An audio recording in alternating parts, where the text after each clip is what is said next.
Préserver les milieux naturels, c'est mettre à contribution toutes les forces vives, notamment la Direction générale de l'environnement, qui élabore la réglementation en matière de protection de la nature.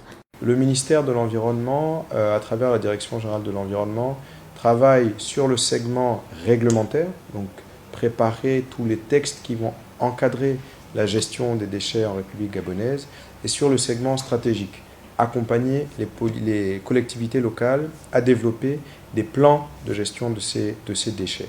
Pour être très pragmatique et très concret, dans notre pays, nous avons une gestion des déchets qui n'est pas encore harmonisée, qui n'est pas totalement efficiente. La gestion des déchets dans les grandes villes et les grandes communes comme Libreville, Ovendo et Akanda qui composent le Grand Libreville va être différente de celles qui vont être dans d'autres villes, de la gestion qui va être faite dans d'autres villes à l'intérieur du pays.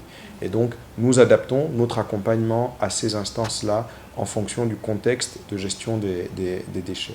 Mettre un terme au phénomène de l'insalubrité répond à des normes stratégiques de la précollecte des déchets jusqu'à la décharge de Mindoubé, située dans le 5e arrondissement de Libreville. En termes de projet que nous portons directement, c'est la fermeture de la décharge de Mindoubé. Nous savons tous que cette décharge est arrivée à saturation depuis plusieurs années, qu'il nous faut pouvoir arriver à la fermer, à la réhabiliter, mais également à ouvrir une nouvelle décharge pour le Grand Libreville. Et donc le ministère de l'Intérieur s'occupe du projet de construction d'un nouveau centre de traitement et de valorisation des déchets.